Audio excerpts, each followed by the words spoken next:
Dare great things for Christ.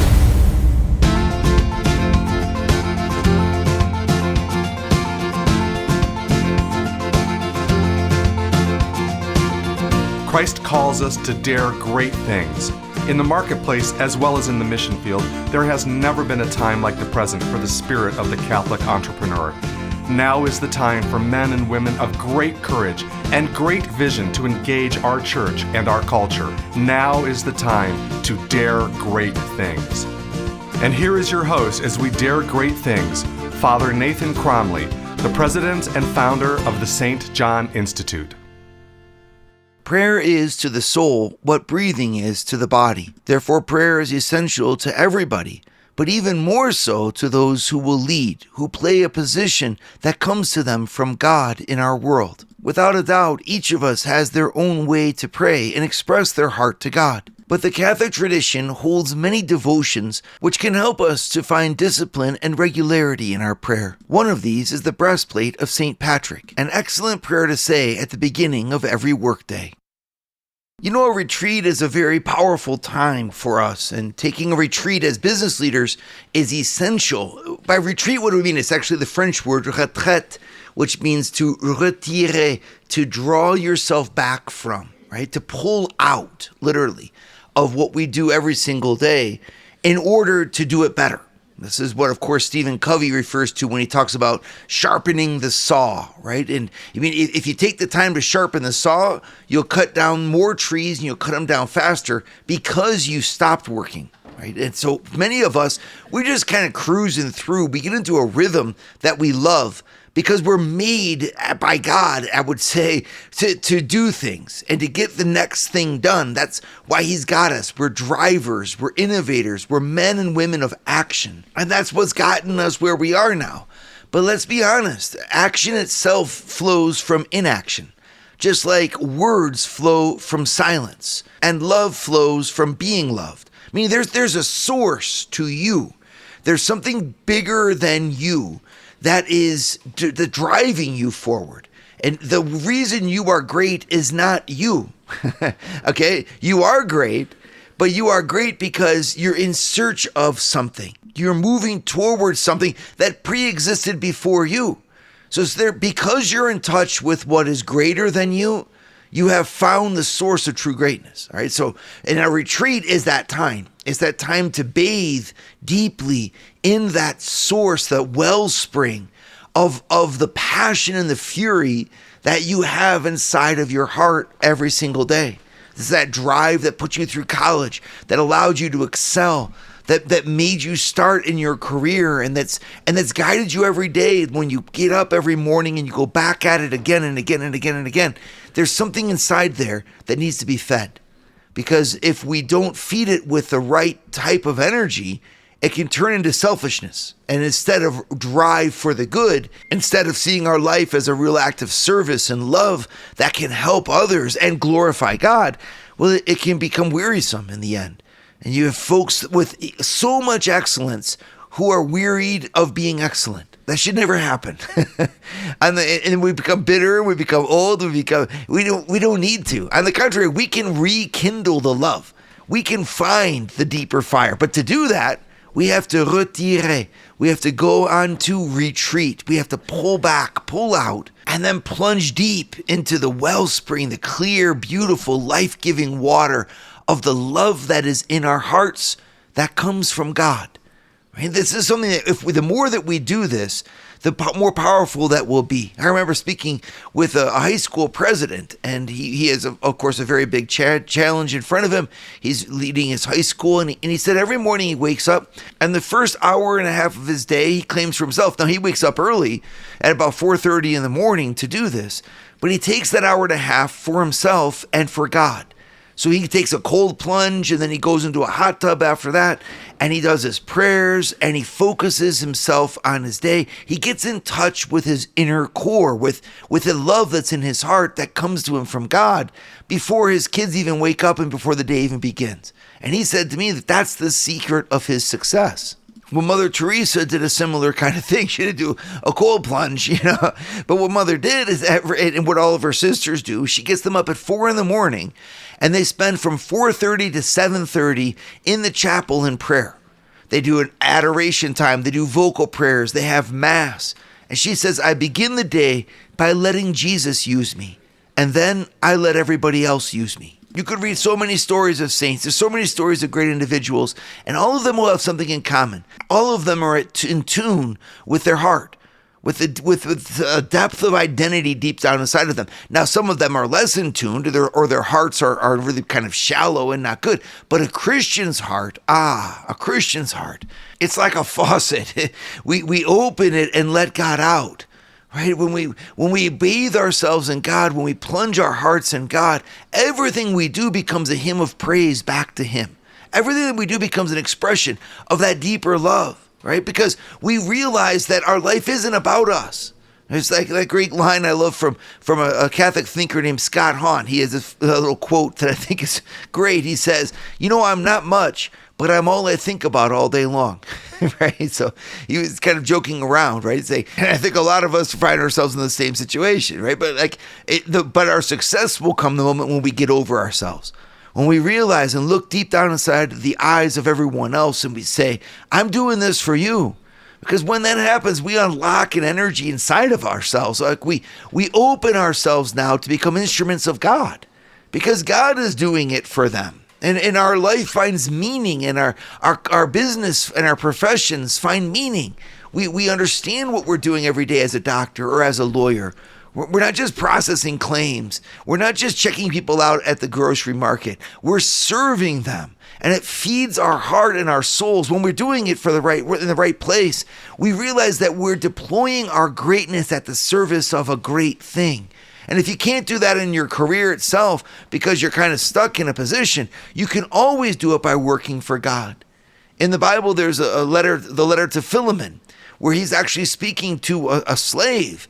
And he's like, if you can't change your position in life, at least do it for God. Serve God and be a slave in your heart to God. Right? So do what you do, and then you'll be free in your soul at least. Well, it's the same thing for us. We might feel like we're slaves in our bodies to our professions, to where our situations are, and you might be, but you can always be free in your soul. And that comes from that contact, that daily contact with God. Prayer is so important unless you're busy, and then it's essential.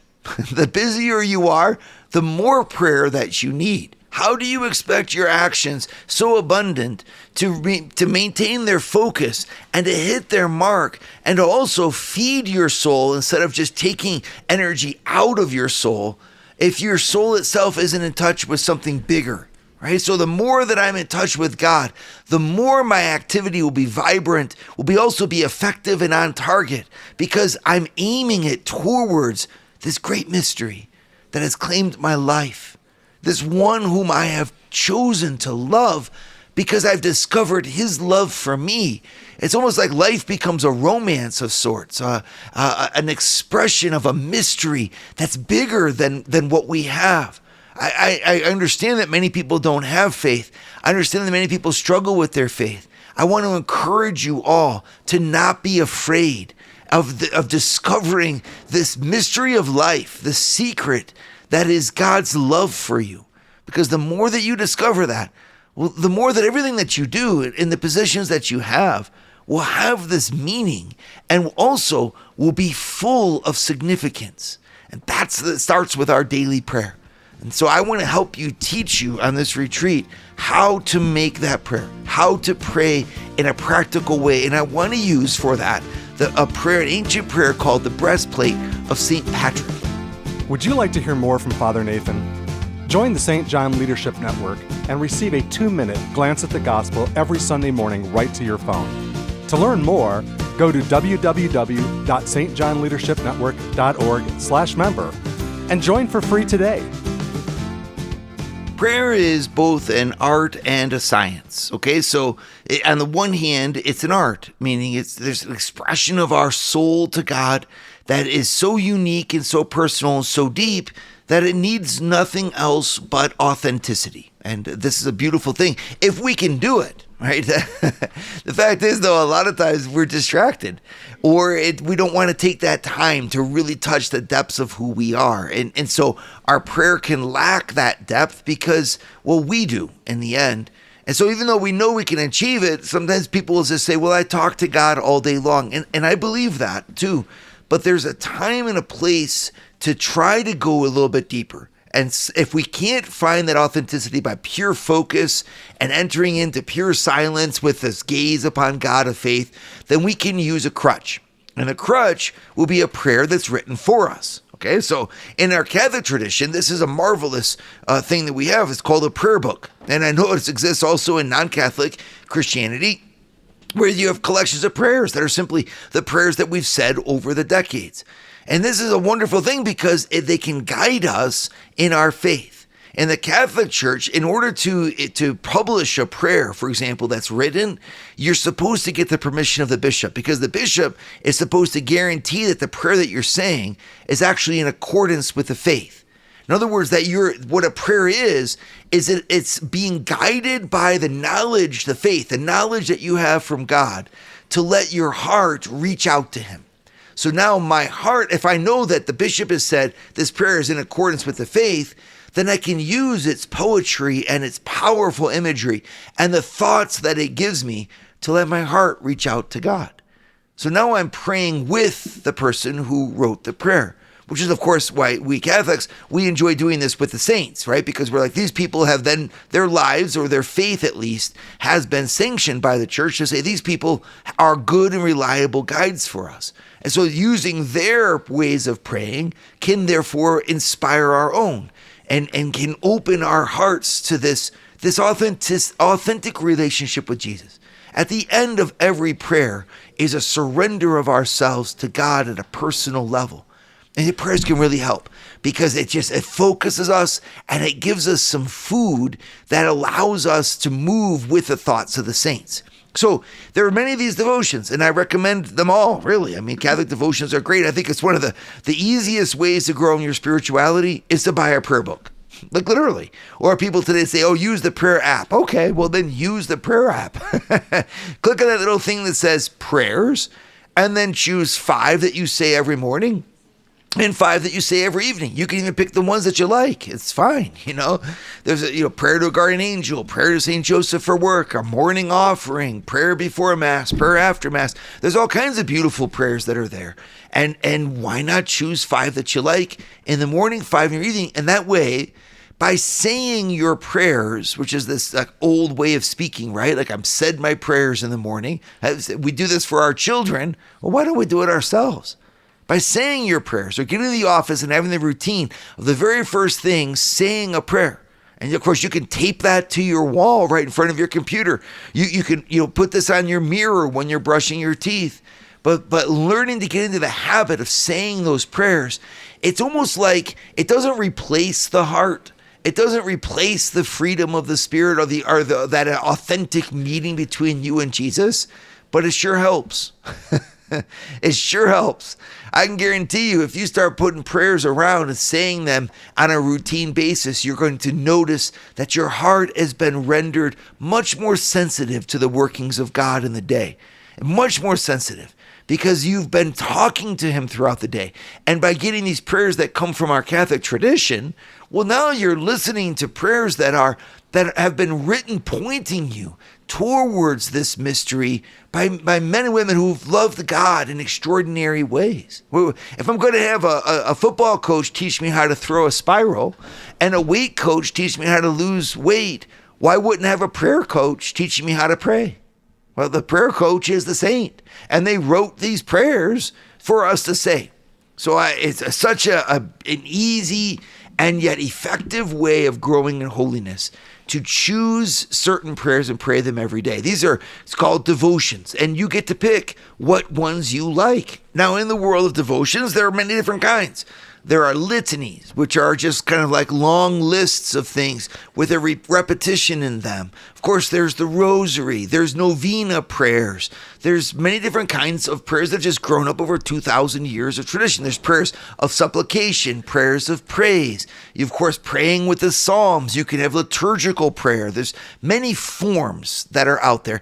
And these just are because we're 2,000 years old, okay? And there are also these forms developed in different situations and according to different needs. And the prayer I want to talk to you about today, which is the Breastplate of St. Patrick. It's kind of a strange way of speaking of that. And that's because it's old. I mean, the Breastplate of St. Patrick was a prayer that, according, if we want to believe it, was written all the way in the 400s. When St. Patrick was operating in Ireland. He was, of course, a monk who became a priest, became a bishop, was sent to Ireland to evangelize, and did a pretty darn good job.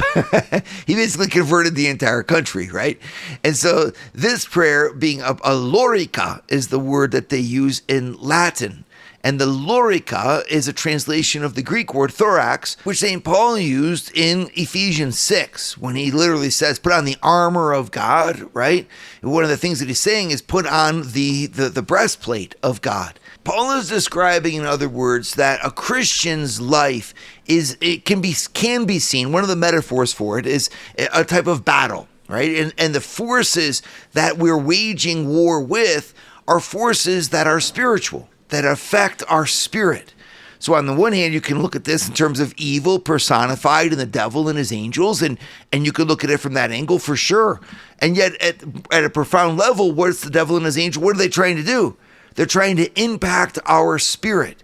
They're trying to shape and modulate the way that we see the world and the way that we give our hearts to God. So a spiritual combat needs for us to protect our inner heart, to keep it on fire for God, at the same time for us to express that spirit in a way that's active in our world today. So you can water this down, to make it more practicable and a broader if you want. You can also try to heighten it and say, okay, so this is a battle of spiritual entities between angels and us, and it is that, but it's in the life of St. Paul, I think it can become more practical for us also to be able to say we need to defend our heart. We need to defend our spirit from everything that's negative, from everything that's attached to sin, from everything that's evil, so that it can really be at the service of God and of goodness, and that we can be his servant in the places that we go.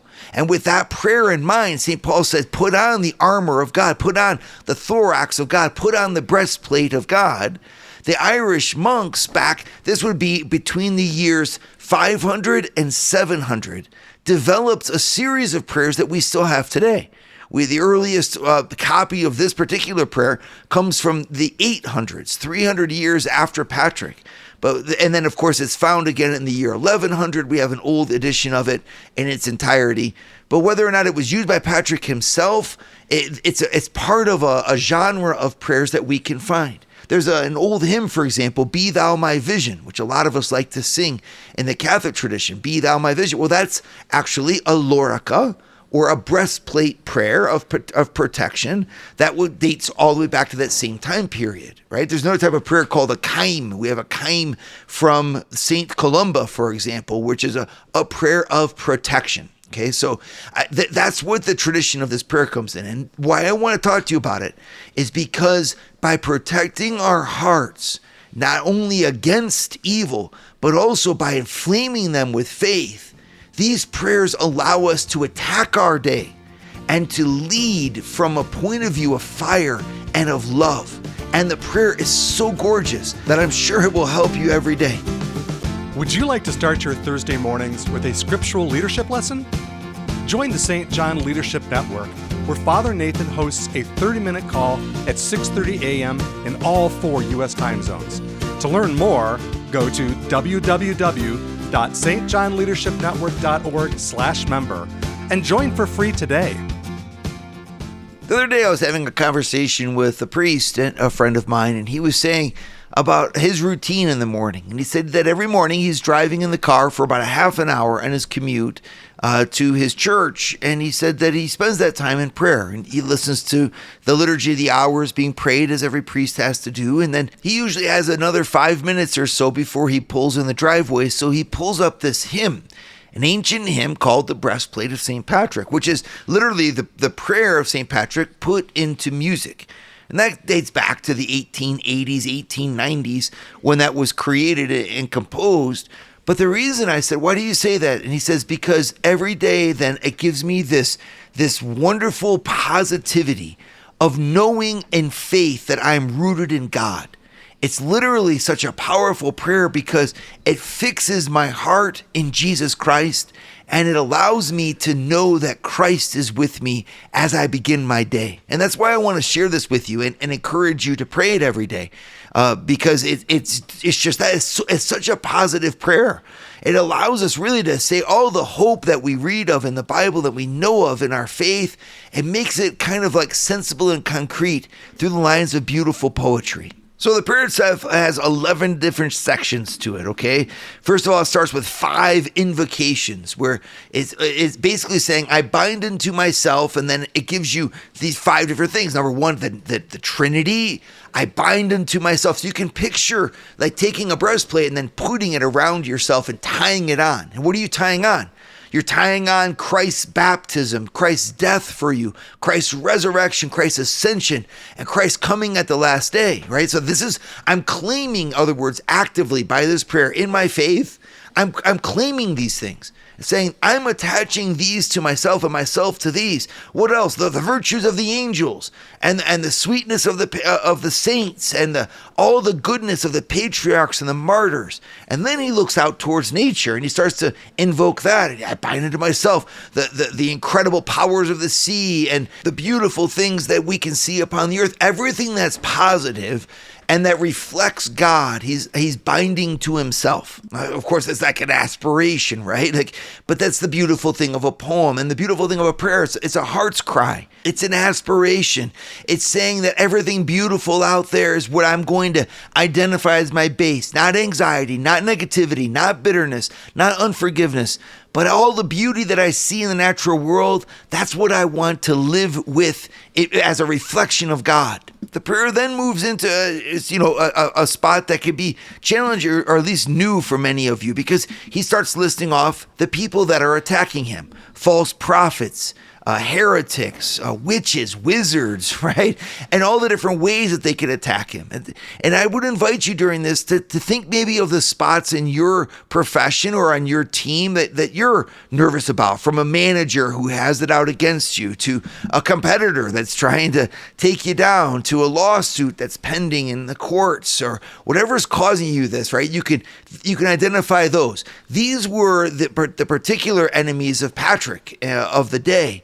And of course, they're still out there. But I'm also saying, you can see what the power of this prayer is not limited just to those things.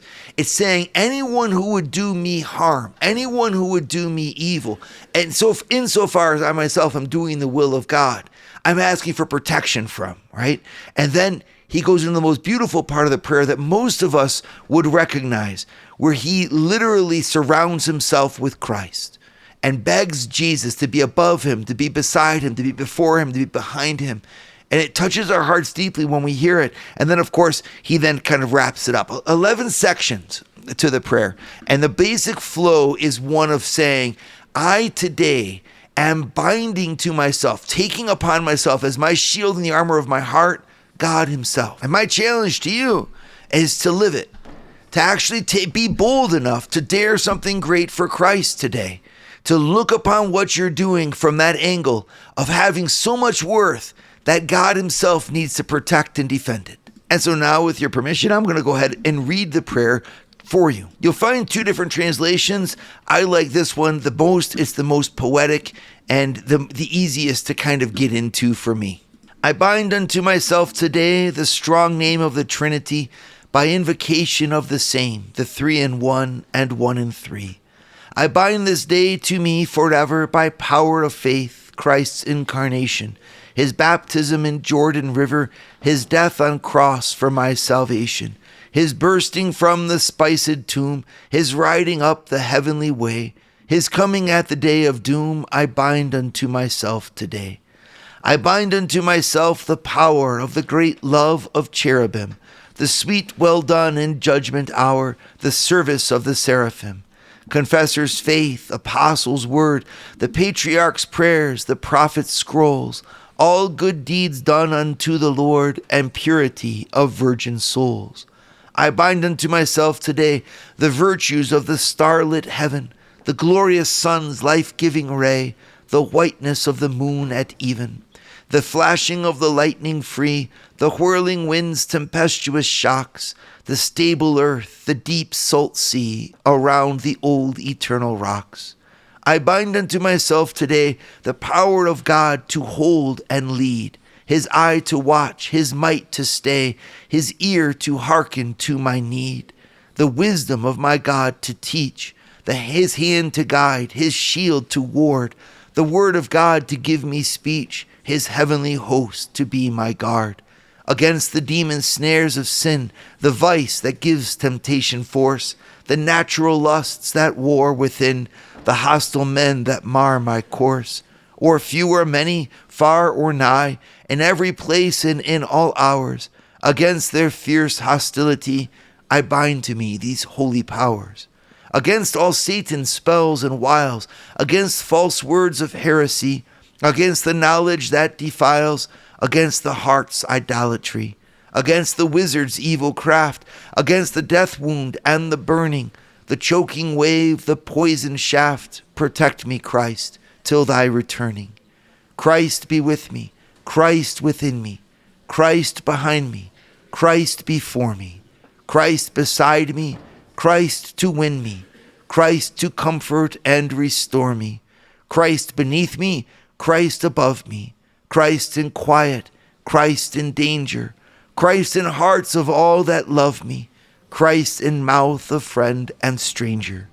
I bind unto myself the name, the strong name of the Trinity, by invocation of the same, the three in one and one in three, by whom all nature hath creation, eternal Father, Spirit, Word, praise to the Lord of my salvation. Salvation is of Christ the Lord. Amen. St. Patrick, pray for us. Dare great things for Christ. Share your feedback with Father Nathan. Send us an email at communications@stjohninstitute.org. That's communications@stjohninstitute.org. And visit www.stjohninstitute.org and sign up for our newsletter to receive updates from Father Nathan.